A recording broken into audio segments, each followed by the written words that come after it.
masuk. Ini gimana Mas, nggak ada yang bisa bantuin kita di persidangan dari pihak kalangan sahabat? Nah, Pasrah aja. gue lapar. Tambah di sini lah ke persidangan. Iya. Tapi Bonidin lagi di Ya maksudnya mbok. Ya bagus. Dari tadi yang makan ini apa? Pondok pesantren.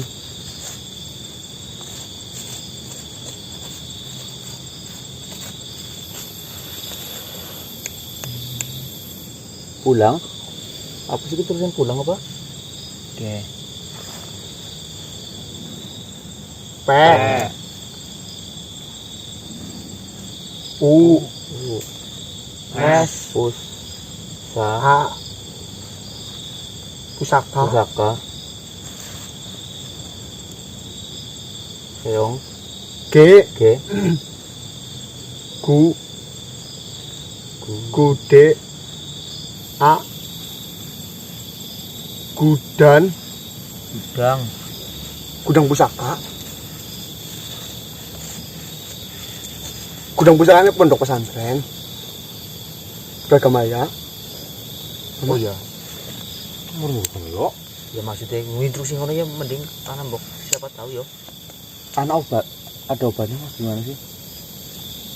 Oh, di sana ada pusaka yang bisa menyembuhin ini.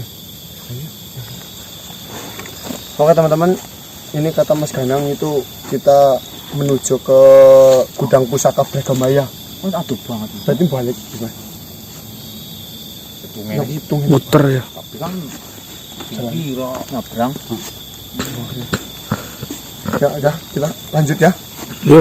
Bismillahirrahmanirrahim. Tadi yang makan gimana? Yang macan. Apa ya Om itu ya? Suruh hati-hati. Kenapa? Hah? Assalamualaikum warahmatullahi wabarakatuh. Sama Mbah? Waalaikumsalam warahmatullahi wabarakatuh. Mohon maaf, Selamat malam manusia. malam.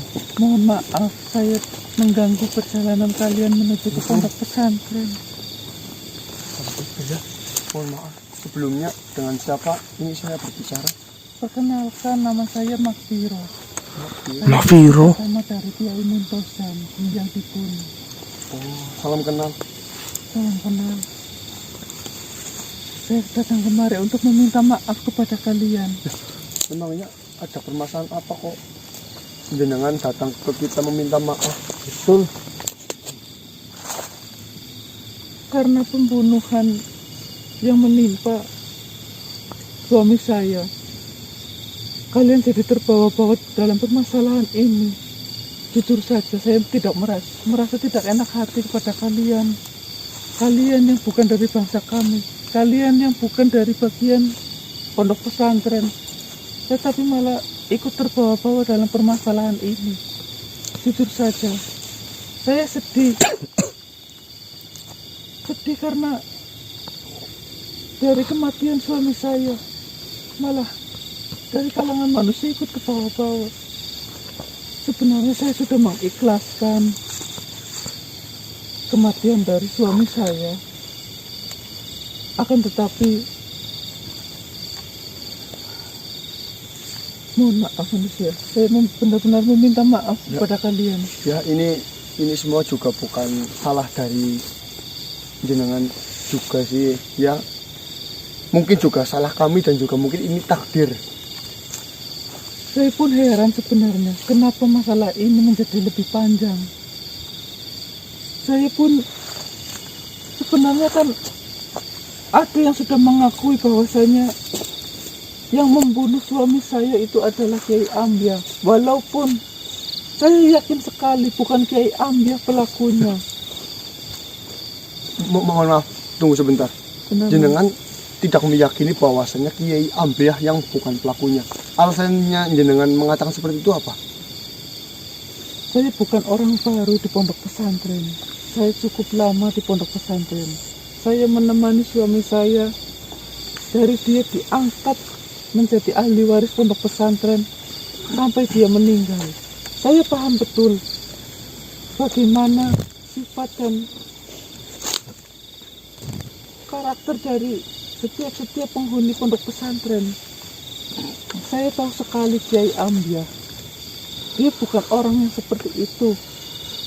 Bahkan orang yang sangat menyakiti dia. Dia tidak ada niat sedikit pun untuk balas dendam. Apalagi dalam kasus ini untuk membunuh, saya rasa tidak mungkin. Tetapi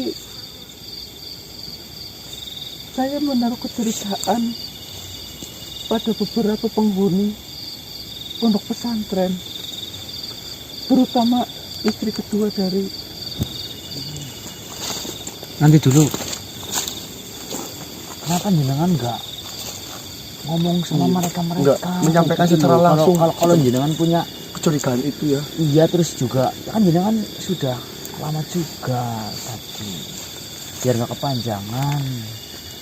Ada pihak-pihak yang meneror saya ketika saya ingin menyampaikan ada kejanggalan di pondok pesantren. Di malam itu juga pasti saya diteror, selalu diberi ancaman. Saya tidak berani untuk melaporkan ataupun membicarakan ini kepada suami saya. Saya mencurigai sebenarnya. Bukan maksud saya untuk seuzon kepada makhluk ataupun siapa, tetapi tanda-tanda ini sudah saya lihat ketika istri kedua dari suami saya tinggal di kalangan pondok pesantren, di lingkungan pondok pesantren. Memang hal-hal besar apa yang membuat jenengan itu curiga dengan istri keduanya? Yang pertama saya ingin bercerita. Istri kedua dari suami saya itu bernama Laila Kalsum. Ya, kami dah tahu. Dia tadinya adalah seorang janda. Hidupnya berkekurangan. Lalu suami saya ada niatan untuk menolong dia karena dalam syariat ajaran Islam boleh menikahi 2 ataupun lebih wanita asalkan itu tujuannya untuk menolong. Suami saya menjalankan sunnah itu. Tetapi berjalan beberapa bulan pernikahan itu, saya melihat ada perubahan dari suami saya. Yang tadinya saya tidak pernah melihat suami saya seperti itu. Sekarang setelah menikah dengan Laila Kalsum, perubahannya sangat besar. Suami saya menjadi sangat arogan.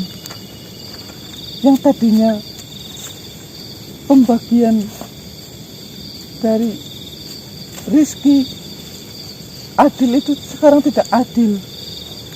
Banyak sekali jatah yang seharusnya diberikan kepada saya, tetapi diambil setengah untuk diberikan kepada Laila Kalsum. Itu tanda-tanda kecil. Yang kedua, setelah Laila Kalsum ada di lingkungan pondok pesantren, banyak sekali masalah yang timbul. Yang sebenarnya sumbernya dari dia, tetapi seolah-olah masalah itu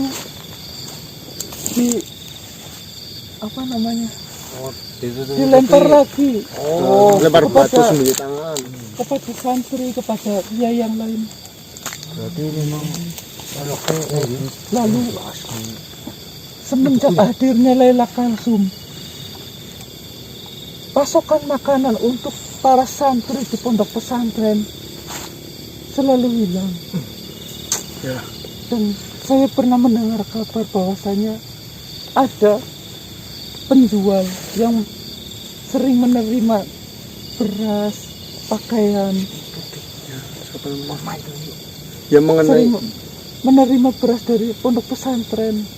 mengenai kecurigaan dari jenengan pun sebenarnya dari kami semua juga menaruh kecurigaan bahwasannya yang melakukan pembunuhan kepada Kiai Abah Muntozam itu adalah istri keduanya Laila Kalsum. Bahkan kita sempat bertemu dengan pedagang itu, dia pun bercerita bahwasanya dia itu menerima sembako lah bahasa itunya dari dari Laila Kalsum. Ya, karena sebenarnya ya tujuan awal kita ikut campur dari permasalahan yang ada di pesantren Muzamil itu sebenarnya kita ingin membuka agar Kiai Ambia Basri itu tidak dijatuhi hukuman. Tapi dari Kiai Ambiah Basri sendiri malah ikhlas menerima itu, jadinya kami tidak bisa berbuat apa-apa. Dan malah saat ini kita menjadi tersangka juga dan difitnah mencuri data-data itu. Dan ada satu lagi, mungkin ini saya perlu